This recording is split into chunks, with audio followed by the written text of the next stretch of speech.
बारिश में एक कमरे के ससुराल में 4 बहू की रसोई। बाहर बहुत तेज बारिश हो रही थी। बादलों की गड़गड़ाहट और बिजली चमकने की आवाजें आ रही थी। छत से पानी टपक रहा था। फर्श गीला ना हो इसीलिए कमरे में बाल्टियां, पतीले और कटोरे रखे हुए थे जिनमें टप टप पानी गिर रहा था। चारों बहुएं अपनी अपनी रसोई में खाना बना रही थी। तभी चारू अपने हाथ में पकड़ा हुआ बर्तन जोर से जमीन पर पटकते हुए कहती है, माँ जी अब बस बहुत हो गया।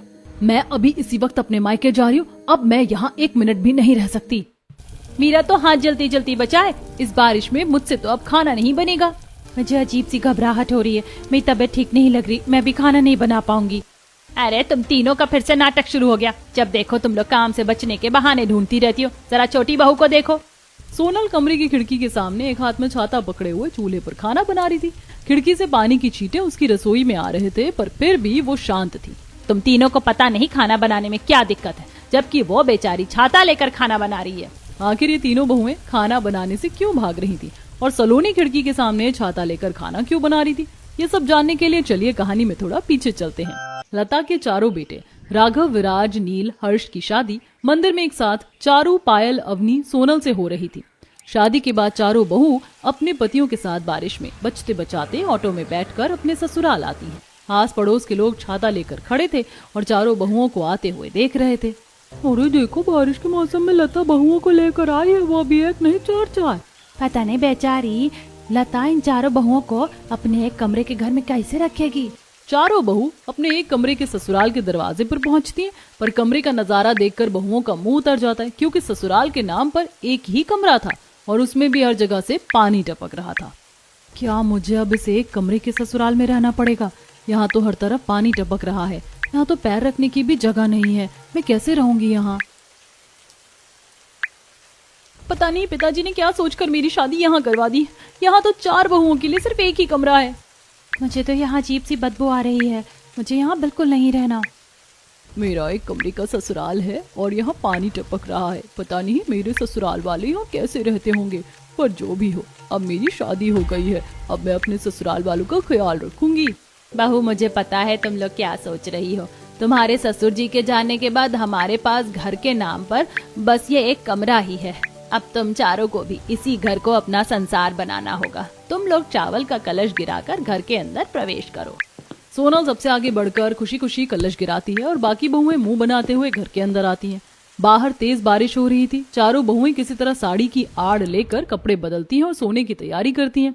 तुम चारों अपना अपना बिस्तर लगा लो और सो जाओ। मुझे बहुत नींद आ रही है, मैं सोने जा रही हूँ। लता अपनी चारपाई पर सो जाती है और तीनों बड़ी बहुएं चारू, पायल, अवनी सूखी सूखी जगह देखकर अपने पतियों के साथ बिस्तर पर लेटती हैं। लेकिन हर्ष और सोनल के लिए पूरे कमरे में कहीं कोई सूखी जगह नहीं बचती। हर तरफ बर्तन और बाल्टी रखी हुई थी। अरे सारी जगह तो घिर चुकी है, हम लोग कहाँ सोएंगे? हम लोग उस खिड़की के कोने में सो जाते हैं, वहाँ थोड़ी सी जगह बाकी है। वो दोनों खिड़की के पास अपना बिस्तर लगाते हैं। रात के अंधेरे में अचानक तेज बारिश शुरू हो जाती है। खिड़की से पानी की बौछार अंदर आती है और उनका बिस्तर भीग जाता है। हर्ष परेशान होकर उठ जाता है। आप चिंता मत कीजिए, मैं कुछ करती हूँ। सोनल कमरे के कोने में जाती है। वहां से एक नीले रंग की प्लास्टिक की पन्नी लाती है और उसे खिड़की पर लगाकर टेप से चिपका देती है, जिससे पानी आना थोड़ा कम हो जाता है। खिड़की से हल्के हल्के जो छींटे आ रहे थे, उसके लिए सोनल जल्दी जल्दी एक सूती कपड़ा लाती है और पानी को सोखने के लिए खिड़की के कोने में रख देती है और सो जाती है। अब खिड़की से पानी अंदर नहीं आ पाएगा। सोनल खिड़की ठीक करके जैसे ही सोती है, उसके थोड़ी देर बाद छत से काफी सारा पानी टपकने लगता है और कमरे में आने लगता है। सोनल अचानक नींद से उठती है। अगर ये पानी अंदर आ गया तो सबका बिस्तर भीग जाएगा। वो चुपचाप उठती है, चारपाई के नीचे से झाड़ू निकालती है और धीरे धीरे सारा पानी दरवाजे से बाहर निकालती है। सोनल पानी निकाल रही थी तब लता की नींद खुलती है और वो अपनी छोटी बहू को ये सब करते देख भावुक हो जाती है। मेरी ये बहू कितनी अच्छी है। पता नहीं बाकी तीनों कैसी होंगी। छोटी वाली तो कितने अच्छे से इतने बुरे हालातों में भी घर संभालने की कोशिश कर रही है। ये सब सोचते हुए लता सो जाती है। अगले दिन सबसे पहले सोनल उठती है, फिर बाकी तीनों बहुएं भी उठ जाती हैं। चारों तैयार होकर अपनी सास के पास आती हैं। माँ जी, खाने में क्या बना दूं? आज तुम चारों की पहली रसोई है, तो एक काम करो, आज तुम चारों ही खाना बनाओ। चारू, तुम पूरी और सब्जी बना दो। पायल, तुम हलवा बना दो। अवनी, तुम शीरा बना दो और सोनल, तुम पकौड़े बना दो। पकौड़े पहली रसोई में? बेटा, सब लोग मीठा और खाना तो बना ही रहे, तुम बस चूल्हे में हाथ लगा देना और पकौड़े बना दोगी तो इस बारिश के मौसम में सबको खाने में भी अच्छा लगेगा। चारों बहुएं लता की बात पर राजी हो जाती हैं। लेकिन रसोई कहाँ है? लता एक कोने में रखे छोटे से गैस चूल्हे की तरफ इशारा करती है। चारों बहू अपनी पहली रसोई का खाना बनाने के लिए रसोई में जाती हैं। मैं सबसे बड़ी हूँ, पहले मैं खाना बनाऊंगी। नहीं, मैं बनाऊंगी। मुझे तो सिर्फ शीरा बनाना है, पहले मैं बना लूं। पकौड़े बनाने में तो थोड़ा कम टाइम लगेगा, तो मैं पहले पकौड़े तल लूं। मैंने कहा ना मैं बड़ी हूँ, इसीलिए मैं पहले बनाऊंगी, तुम लोग इंतजार करो। चारों बहुएं आपस में जोर जोर से लड़ने लगती हैं। शोर सुनकर लता वहां आती है। अरे क्या हो गया? माँ जी देखिए, जेठानी जी कह रही है वो पहले खाना बनाएंगे, जबकि मुझे सिर्फ हलवा बनाना है। देखो, अगर तुम लोगों को एक रसोई में खाना नहीं बनाना है तो तुम लोग एक काम करो, अपनी अलग अलग रसोई बना लो। घर के बाहर बहुत सी ईंट पड़ी है, जाओ उनसे चूल्हा बनाओ। चारू गैस चूल्हे पर खाना बनाती है और बाकी तीनों बहुएं पायल, अवनी, सोनल बाहर से पुरानी ईंट लेकर आती हैं और अपना अपना चूल्हा बनाने लगती हैं। दीदी, आप तीनों ने तो अपनी रसोई बना ली, मैं अपनी रसोई कहाँ बनाऊं? मुझे भी तो जगह दीजिए। अपनी जगह खुद बनानी पड़ती है, तुम देख लो तुम्हें कहाँ बनाना है, जाओ बाहर आंगन में जाकर बना लो।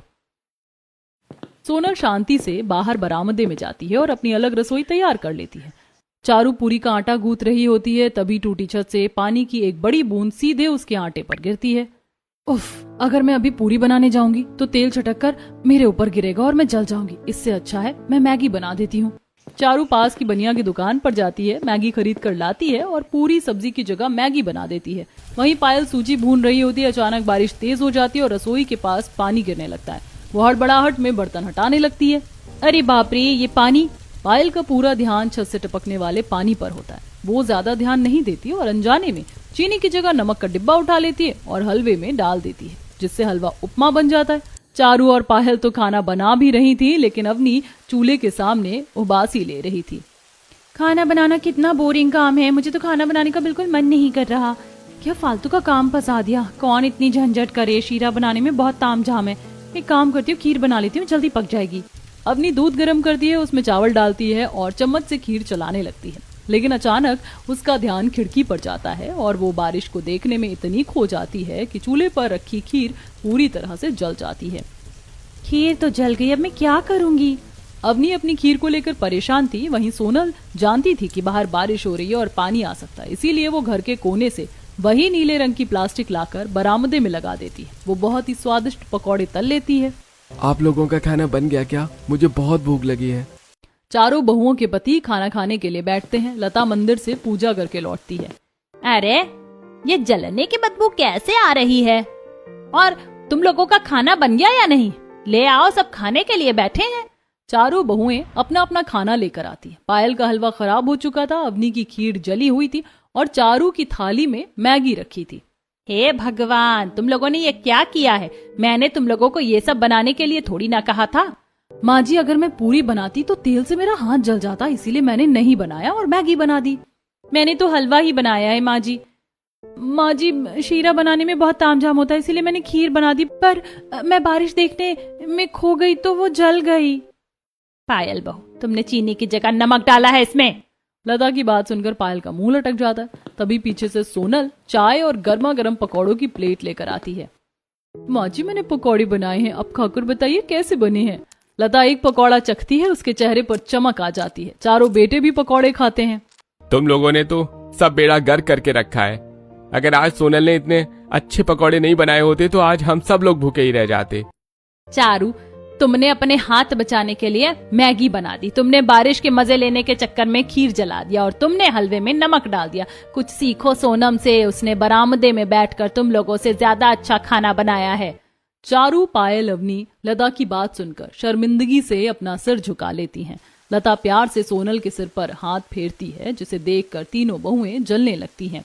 देख रही हो तुम दोनों, इस छोटी वाली ने तो बाजी मार ली है। माँ जी को तो बस इसी में दुनिया जहान के सारे गुण नजर आते हैं। जब देखो बस सोनल ने ये किया, सोनल ने वो किया।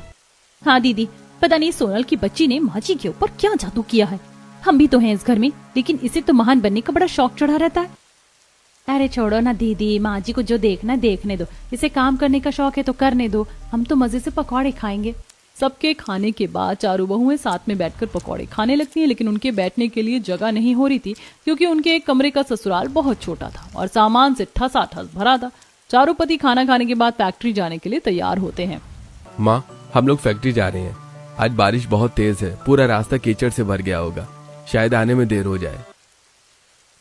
हाँ माँ, बारिश तो रुकने का नाम ही नहीं ले रही है। 3 दिन पहले भी फैक्ट्री में पानी भर गया था। अपना और घर का ध्यान रखना सब, कहीं छत से पानी न टपकने लगे। हाँ सोनल, तुम भी ज्यादा काम मत करना, थोड़ा आराम कर लेना, इतने सारे पकौड़े बनाकर तुम थक गई होगी। चारों पति बारिश में फैक्ट्री के लिए निकल जाते हैं। उनके जाने के बाद लता अपनी खटिया पर लेट जाती है। बहुओं, सुबह का खाना वाना तो हो गया है, मेरे जोड़ों में दर्द हो रहा है, मैं जा रही हूँ आराम करने। तुम लोग मिलकर दोपहर का खाना देख लेना और घर के जो भी काम है वो निपटा लेना। लता चादर ओढ़कर सो जाती है। चारू, पायल और अवनी तुरंत अपने अपने बिस्तरों पर जाकर लेट जाती हैं और मजे से अपने मोबाइल फोन चलाने लगती हैं। सोनल कमरे के बीच में अकेली खड़ी रह जाती है। दीदी, सुबह का नाश्ता बनाकर मैं बहुत थक गई हूँ, क्या आप लोग दोपहर का खाना बना देंगी? और थोड़े बर्तन भी पड़े हैं धोने को। उफ, देख सोनल, हम भी बहुत थक गए हैं, दोपहर का खाना भी तू ही बना दे और बर्तन भी साफ कर देना। पर दीदी मैं कैसे अकेले करूंगी, आप लोग भी थोड़ी मदद कर दीजिए ना। अरे तुम तो कुछ भी कर सकती हो, तुम तो घर के कामों में बहुत ही एक्सपर्ट हो। माँ जी ने भी कहा था ना कि तुम ही सबसे अच्छी हो। चलो चलो जल्दी से काम कर लो, हम जा रहे हैं आराम करने, हमें डिस्टर्ब मत करना। तीनों बहुएं बिना किसी शर्म के चादर तान कर सो जाती हैं। सोनल एक गहरी सांस लेती है। वो बिना कोई शिकायत किए कमरे में झाड़ू लगाती है ताकि किसी की नींद ना टूटे। फिर वो भीगते हुए आंगन में बर्तन धोती है। इतना सारा काम करते करते तो मैं थक गई, मुझे अभी सबके लिए खाना भी बनाना है। बर्तन धोने के बाद सोनल बरामदे में अकेले बारिश की बौछारों के बीच दोपहर का खाना बना रही थी। हवा से बार बार उसका चूल्हा बुझ रहा था। अंदर कमरे में लता की नींद खुलती है। वो उठकर बैठती है और बाहर आकर देखती है कि सोनल अकेले काम कर रही है। क्या बहू, तू अकेले ही खाना क्यों बना रही है? बाकी का काम किसने किया? लता की तेज आवाज सुनकर अवनी हड़बड़ा कर उठ जाती है। वो माँ जी, ये बस खाना बना रही थी। बड़ी दीदी ने सारे बर्तन धो दिए और मैंने पूरे घर में साफ सफाई कर दी। हम लोगों ने मिलकर काम किया है, आप चिंता मत कीजिए। लता सोनल की थकान और उसके पूरी तरह भीगे हुए कपड़ों को देखकर सब समझ जाती है कि अवनी सफेद झूठ बोल रही है। सारा काम सोनल नहीं किया था, लेकिन घर में कलेश ना हो इसीलिए वो चुप रह जाती है। मुझे पता है इन तीनों ने एक तिनका भी नहीं उठाया है। मेरी छोटी बहू ही पिस रही है, लेकिन अगर मैंने अभी कुछ कहा तो बात बढ़ जाएगी और घर की शांति भंग होगी। लता को सोनल के लिए बहुत बुरा लगता है। रात में चारों बहुओं के पति फैक्ट्री से लौट आते हैं और थके हारे अपने अपने बिस्तर पर बैठते हैं। रात के खाने का समय हो गया था। राघव जी, आज तो बारिश में खाना बनाने का मेरा बिल्कुल मन नहीं है। मैंने तो अपने और आपके लिए ऑनलाइन होटल से दाल तड़का और रोटी मंगवा ली है, हम दोनों वही खा लेंगे। हाँ, और मैंने भी हम दोनों के लिए बाहर से ब्रेड पकौड़ा ऑर्डर कर दिया है। इतनी बारिश में चूल्हा कौन जलाएगा? मैंने भी बाजार से आते वक्त ही समोसे खरीद लिए थे। आज बारिश में खाना बनाने का बिल्कुल मन नहीं है, हम समोसे से ही पेट भर लेंगे। डिलीवरी बॉय चारू और पायल को उनका ऑर्डर किया हुआ खाना लाकर देता है। तीनों बहुएं मिलकर खाना सजाती हैं और अपने पतियों और लता को खाना देकर बड़े मजे से अपना बाहर का मंगाया हुआ फास्ट फूड खाने लगती हैं। किसी ने भी सोनल और हर्ष के बारे में एक बार भी नहीं सोचा। तुम तीनों ने सिर्फ अपने पतियों और मेरे लिए ही खाना मंगाया है, छोटी बहू और हर्ष के लिए खाना नहीं मंगवाया। वो माँ जी क्या है ना, मेरे पास ज्यादा पैसे नहीं थे इसीलिए। चारू की बात सुनकर सोनल चुपचाप उठती है और उस तूफानी बारिश में बरामदे में चली जाती है। वो बारिश की बौछारों के बीच खुद को बचाते हुए अपने पति और खुद के लिए रोटियां और सब्जी बनाती है। वो खाना लेकर अंदर आती है और सबको परोसती है। क्यों परेशान होती है सोनल, तू भी कुछ बाहर से मंगा लेती बेटा। कोई बात नहीं माँ जी, घर के खाने की बात ही कुछ और है, आप लोग खाइए। सोनल, समोसे खाकर तो मेरा पेट नहीं भरा, क्या मुझे भी रोटी मिलेगी? हाँ क्यों नहीं जेठ जी, मैंने ज्यादा ही रोटियां बनाई थी, मुझे लगा आप लोगों को भूख लगेगी। सोनल की बात सुनकर उसके बाकी तीनों जेठ भी उसकी बनाई रोटी सब्जी खाने लगते हैं। तुम तीनों कितना पैसा बर्बाद करती हो, सोनल की तरह घर पर खाना नहीं बना सकती? इस एक कमरे के घर में हर तरफ से पानी टपकता है, मैं ऐसे खाना नहीं बना सकती। आप लोग कुछ करते क्यों नहीं? इस एक कमरे के घर में रहना हमारे लिए मुश्किल हो रहा है। चारू की बात सुनकर उसका देवर नील कुछ बोलने जाता ही है कि तभी लता उसे आंखों से इशारे कर देती है और वो चुप हो जाता है। छत से अभी भी पानी टपक रहा था, जिससे सभी को खाना खाने में काफी दिक्कत होती है, लेकिन सब जैसे तैसे खाना खाकर सो जाते। अगली सुबह बारिश बहुत तेज हो रही थी। सोनल बेटा, बारिश बहुत ज्यादा हो रही है, अब तू बरामदे में खाना मत बना, तू अपनी रसोई घर के अंदर ही कर ले। जी ठीक है माँ जी। सोनल खिड़की के पास वाली जगह पर अपनी रसोई करती है। खिड़की से बारिश का पानी आ रहा था, इसीलिए वो एक छाता लेकर खाना बनाना शुरू करती है। चारू, पायल और अवनी भी अपनी अपनी रसोई कर रही थी। तभी अचानक चारू, माँ जी अब बस बहुत हो गया, मैं अभी इसी वक्त अपने मायके जा रही हूँ, अब मैं यहाँ 1 मिनट भी नहीं रह सकती। मेरा तो हाथ जलती जलती बचा है, इस बारिश में मुझसे तो अब खाना नहीं बनेगा।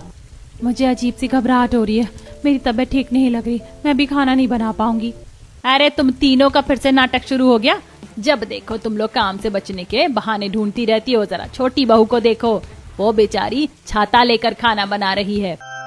अगर आपकी सोनल छाता लेकर खाना बना रही है तो ये उसकी दिक्कत है, हमने उसे थोड़ी खाना बनाने के लिए कहा है। तुम लोगों को जो करना है करो। बड़ी बहू तू मायके जाना चाहती है, मायके चली जा, वैसे भी यहाँ रहकर तू कौन सा बड़ा तीर मारती है। लता की बात सुनकर तीनों बहुएं सोनल से और चिढ़ जाती हैं। खाना बनाने के बाद जब सोनल आंगन में कपड़े धोती है तो तीनों बहुएं गुस्से में उसे अपने भी गंदे कपड़े ला कर दे देती हैं। सोनल तू कपड़े धो ही रही है ना, तो एक काम कर, हमारे भी कपड़े धो दे। लेकिन कुछ नहीं, तेरी जेठानी ने जो कहा है वो कर। अपने गुस्से की वजह से तीनों जेठानी सोनल से बहुत काम करवाती हैं। बारिश का कहर अभी भी जारी था। अचानक कमरे की कमजोर छत से पानी टपकने लगता है। पानी ठीक लता और सोनल के बिस्तर के पास गिर रहा है। सोनल की नींद खुल जाती है। वो देखती है कि बाकी सब गहरी नींद में है।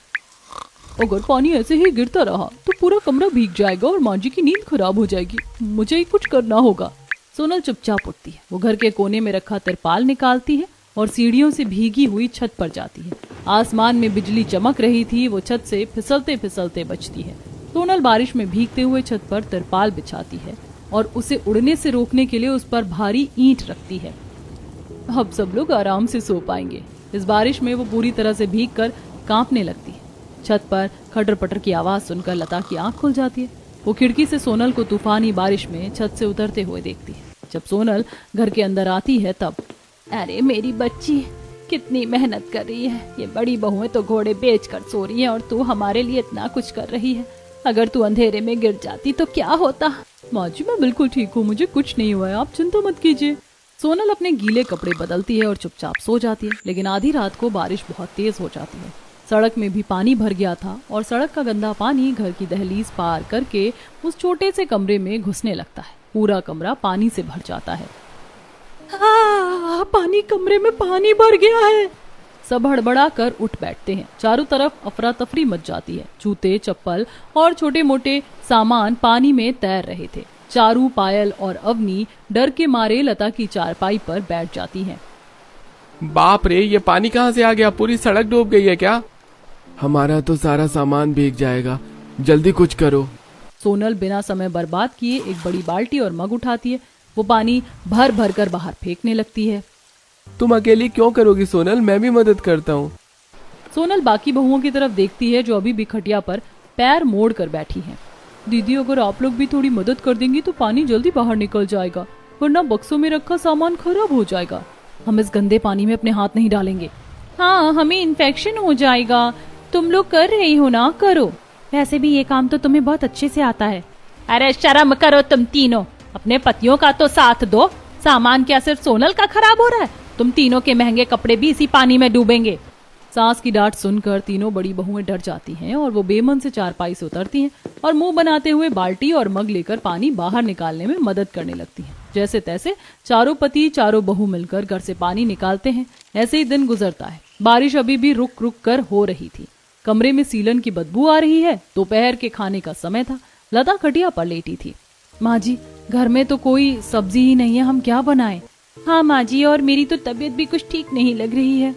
सोनल तू चली जाना बाजार, जाकर ताजी सब्जी ले आ, फिर खाना बना लेना, हमें तो बहुत काम है घर का। अब मैं क्या ही बोलूं तुम तीनों को, मैं तो परेशान हो चुकी हूँ तुम तीनों से।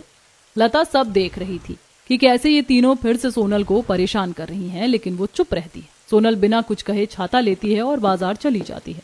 बाजार से सब्जी खरीदने के बाद अचानक बारिश होने लगती है और तूफान की वजह से उसका छाता उड़ जाता है। सोनल बारिश में भीगते हुए कीचड़ से सनकर वापस आती है। दीदी मैं सब्जी ले आई, क्या अब आप लोग खाना बना लेंगी? मैं कपड़े बदल कर थोड़ा आराम कर लूं। आराम? कौन सा पहाड़ तोड़ कर आई है तू? जा जाकर दोपहर का खाना बना, हमने भी तो सुबह से कितने काम किए हैं। चारू, सोनल की तबीयत ठीक नहीं है, अभी खाना वो नहीं तुम तीनों बनाओगी। लता की बात सुनकर चारू, पायल और अवनी का मुंह बन जाता है। दीदी आज तो मेरा खाना बनाने का बिल्कुल भी मन नहीं है और देखो ना मौसम कितना अच्छा हो रहा है, झमाझम बारिश हो रही है। चलो हम लोग तीनों बारिश में नहाते हैं और खाना ऑनलाइन मंगा लेंगे। हाँ ये सही रहेगा, मैं खाना ऑर्डर कर देती हूँ। चारू खाना ऑर्डर करती है और डिलीवरी बॉय खाना देकर चला जाता है। फिर तीनों बहू बारिश में खूब नहाती हैं और बारिश में नहाने के बाद गंदे पैर लेकर घर के अंदर चली जाती हैं। अरे तुम तीनों ने पूरा घर गंदा कर दिया, अब इसे साफ करो। लता की बात तीनों बहुएं अनसुना कर देती हैं। सोनल जो चारपाई पर चादर ओढ़कर बैठी थी वो नीचे उतरती है और पूरे घर में पोछा लगाने लगती है कि तभी बारिश में नहाने के बाद पकौड़े बनाने का मन हो रहा है। अवनी तूने तो कपड़े बदल लिए, तू जाकर पकौड़े बना, मैं आकर तेरी मदद करती हूँ। अवनी अपनी रसोई में जाती है और पकौड़े तलने के लिए कढ़ाई में तेल गरम करती है। कढ़ाई में तेल गर्म हो रहा था तभी अवनी को उसकी सहेली का फोन आता है और वो बात करने के लिए बाहर चली जाती है। सोनल अवनी के रसोई के पास ही पोछा लगा रही थी। अचानक तेज आंधी आती है, बरामदे का छप्पर हिलता है और बारिश का पानी सीधा खौलते तेल की कढ़ाई में गिरता है और खौलता हुआ तेल सोनल के हाथ में गिर जाता है। माँ जी। सोनल अपना हाथ पकड़कर वहीं जमीन पर बैठ जाती है। लता और बाकी बहुएं दौड़कर बाहर से आती हैं। सोनल का हाथ बुरी तरह से लाल हो गया है और उस पर बड़े बड़े फफोले पड़ने लगे थे। हे भगवान, मेरी बच्ची का हाथ जल गया। वो तुरंत सोनल के हाथ पर ठंडा पानी डालती है। फिर वो मुड़कर चारू, पायल और अवनी को देखती है। उसकी आंखों में ज्वालामुखी फट रहा है। बस बहुत हो गया तुम तीनों का नाटक। तुम लोगों ने इसे इस घर की नौकरानी समझ लिया है क्या, जो सारा काम बस इससे करवाती हो? माँ जी, हमने क्या किया? चुप, बिल्कुल चुप। तुम तीनों सिर्फ अपने स्वार्थ के बारे में सोचती हो। ये बेचारी रात को छत पर जाकर तिरपाल लगाती है ताकि तुम चैन से सो सको। घर में पानी भर गया तो ये अकेली पानी निकाल रही थी और आज तुम्हारी लापरवाही से इसका हाथ जल गया। अगर इसे कुछ हो जाता तो आज के बाद जब तक सोनल का हाथ पूरी तरह ठीक नहीं हो जाता घर का कोई काम सोनल नहीं करेगी। तुम तीनों अब सब संभालोगी, समझी? तीनों बहुएं अपना सर झुका लेती हैं। अब घर का सारा काम चारू, पायल और अवनी को करना पड़ रहा था। सुबह जल्दी उठकर झाड़ू पोछा लगाना, बारिश में भीगकर बाजार से सब्जी लाना और खाना बनाना। 3 ही दिन में तीनों की हालत खराब हो जाती है। वे बुरी तरह से थक चुकी हैं। हे भगवान, मैंने तो कभी नहीं सोचा था कि घर का काम इतना मुश्किल होता है, वो भी इस बारिश में। हाँ दीदी, और हम सोनल से ये सब अकेले करवाते थे। हमने सच में उसके साथ बहुत बुरा किया। मेरी वजह से तो उसका हाथ भी जल गया। मुझे बहुत बुरा लग रहा है अपने किए पर। तीनों बहुएं कमरे में आती हैं जहां सोनल बैठी थी। उसके हाथ पर पट्टी बंधी थी। तीनों उसके पास जाकर हाथ जोड़ लेती हैं। हमें माफ कर दे सोनल, हमने तुझे बहुत परेशान किया। हमने तुझे अकेले काम करने दिया और कभी तेरी मदद नहीं की। हाँ छोटी, हमें अपनी गलती का एहसास हो गया है। आज से हम सब मिलकर काम करेंगे। मुझे माफ कर दे छोटी, मेरी लापरवाही से तेरा हाथ जल गया। कोई बात नहीं दीदी, आप लोग परेशान मत होइए। हम सब एक परिवार हैं और परिवार में गलतियां माफ कर दी जाती हैं। चारों बहुओं के बीच की कड़वाहट खत्म हो जाती है, लेकिन घर की हालत बद से बदतर होती जा रही थी। बारिश रुकने का नाम नहीं ले रही है। चारों बहुओं के एक कमरे की हालत बहुत खराब थी। पानी हर जगह से टपक रहा था। चारों बहुएं और उनके पति एक कोने में सिमट कर बैठे थे। माँ जी, हम लोग ऐसे कब तक रहेंगे? इस एक कमरे के घर में तो हमारा दम घुट रहा है। न सोने की जगह है, न ठीक से बैठने की। माँ जी, मुझे एक बात पूछनी थी, क्या हम हमेशा से इसी एक कमरे के घर में रहते आए हैं? लता एक गहरी सांस लेती है। उसके चेहरे पर एक पुराना खौफ और दर्द उभर आता है। सब उसकी तरफ देखते हैं। नहीं सोनल, मैं तुम्हें सच बताती हूँ, ये तो हमारा कच्चा घर है। गांव के दूसरे कोने में हमारा अपना एक बहुत बड़ा पक्का 2 मंजिला घर है। उसमें कई कमरे हैं, बड़ी रसोई है और छत भी पक्की है। क्या इतना बड़ा घर? तो फिर हम लोग यहाँ इस सीलन भरी कोठरी में क्यों सड़ रहे हैं? क्योंकि उस घर में भूत रहता है। सब लोग डर के मारे एक दूसरे को देखने लगते हैं। सालों पहले मेरी बड़ी जेठानी की उस घर में एक हादसे में मौत हो गई थी। उसके बाद से उस घर से अजीब अजीब आवाजें आने लगी। लोग कहते हैं वहाँ मेरी जेठानी की आत्मा भटकती है। हम इतना डर गए थे कि रातों रात उस बड़े घर को छोड़कर इस छोटे से घर में आ गए। आज तक कोई वहाँ जाने की हिम्मत नहीं कर पाया। हे भगवान, तब तो हम यहीं ठीक है माँ जी। मैं तो वहाँ कभी ना जाऊं। माँ जी, आज के जमाने में भूत प्रेत कुछ नहीं होते। हमें एक बार जाकर उस घर को देखना चाहिए। क्या पता कोई और बात हो। हम इस तरह घुट घुट कर कब तक जिएंगे? अगर भूत हुआ तो हम वापस आ जाएंगे। सोनल की बात सुनकर सब लोग झिझकते हैं, लेकिन कमरे में टपकते पानी और सीलन को देखकर अंत में राजी हो जाते हैं। अगले दिन पूरा परिवार उस बड़े से 2 मंजिला घर में जाता है। घर बहुत पुराना और डरावना लग रहा है। लोहे के बड़े गेट पर जंग लगा हुआ था। चारू, पायल और अवनी डर के मारे एक दूसरे का हाथ पकड़े हुए हैं। माँ जी चलिए वापस चलते हैं, हम चारों एक कमरे के घर में रह लेंगे क्योंकि जाने तो जहान है। लता चारू की बात पर ध्यान नहीं देती। सोनल निडरता से आगे बढ़ती है और भारी लोहे का गेट खोलती है। गेट चरमराते हुए खुलता है। अंदर बहुत बड़ा आंगन था। सोनल धीरे धीरे घर के अंदर जाती है। बाकी सब उसके पीछे पीछे छिपते हुए चल रहे हैं। अचानक अंदर से किसी के चलने की आवाज आती है। तीनों बड़ी बहुएं चीख पड़ती हैं, भूत! शांत रहो, वहां कोई इंसान है। सोनल हिम्मत करके उस कमरे का दरवाजा खोलती है जहां से आवाज आ रही थी। अंदर का नजारा देखकर सब हैरान रह जाते हैं। वहां कोई भूत नहीं है। एक आदमी, उसकी पत्नी और एक बच्चा डरे हुए बैठे थे। उनके कपड़े फटे हुए थे। माई बाप, हम चोर नहीं हैं। हमारे पास रहने की कोई जगह नहीं थी, इसलिए हम इस खाली घर में आकर छिप गए। हाँ मालकिन, रात को जब गांव वाले इस घर के पास आते थे तो हम डर के मारे अजीब अजीब आवाजें निकालते थे ताकि आप लोग भूत समझकर भाग जाए और हमें इस घर से ना निकाले। ये सुनकर भूत का सारा सच सामने आ जाता है। लता को बहुत गुस्सा आता है। तुम्हारी इन आवाजों की वजह से हम सालों से उस छोटे से एक कमरे के नर्क में रहे। निकलो अभी हमारे घर से बाहर। लता की बात सुनकर राजन और परिवार रोने लगता है और अपनी छोटी सी गठरी उठाकर जाने लगता है। रुकिए माँ जी, इन्हें मत निकालिए। सोनल तू पागल हो गई है क्या? इन्होंने हमें कितना परेशान किया है। माँ जी ये बेघर है, बारिश का मौसम है, ये छोटे से बच्चे को लेकर कहाँ जाएंगे? आपको याद है ना उस एक कमरे के घर में हमें कितनी तकलीफ हुई थी। क्यों ना हम इन्हें वो एक कमरे वाला पुराना घर दे दें, वहाँ कम से कम इनके सर पर छत तो रहेगी। हाँ माँ जी, सोनल सही कह रही है। लता सोनल की इस दरिया दिली को देखकर पिघल जाती है। वो सोनल के सिर पर हाथ फेरती है। मेरी सोनल जैसी समझदार और दयालु बहू इस घर में है तो इस घर में कभी कोई भूत या बुरी नजर टिक ही नहीं सकती। जाओ तुम लोग हमारे पुराने वाले घर में रह लो। राजन और उसका परिवार रोते हुए सोनल और लता के आगे हाथ जोड़ते हैं और वहाँ से खुशी खुशी चले जाते हैं। लता अपने पूरे परिवार के साथ पुराने घर में आ जाती है। एक सुबह बाहर हल्की हल्की बारिश हो रही थी, लेकिन अब किसी को बारिश से डर नहीं लग रहा है। चारू सब्जी काट रही थी, पायल आटा गूंथ रही थी, अवनी गैस पर चाय बना रही थी और सोनल पकौड़ों का घोल तैयार कर रही थी। अरे सोनल, आज तो पकौड़े मैं तलूंगी, तू बस आराम से बैठ कर देख। हाँ, और चाय के साथ आज हम सब मिलकर मजे करेंगे।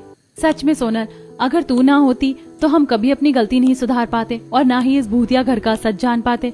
तूने हम सबको एक कर दिया।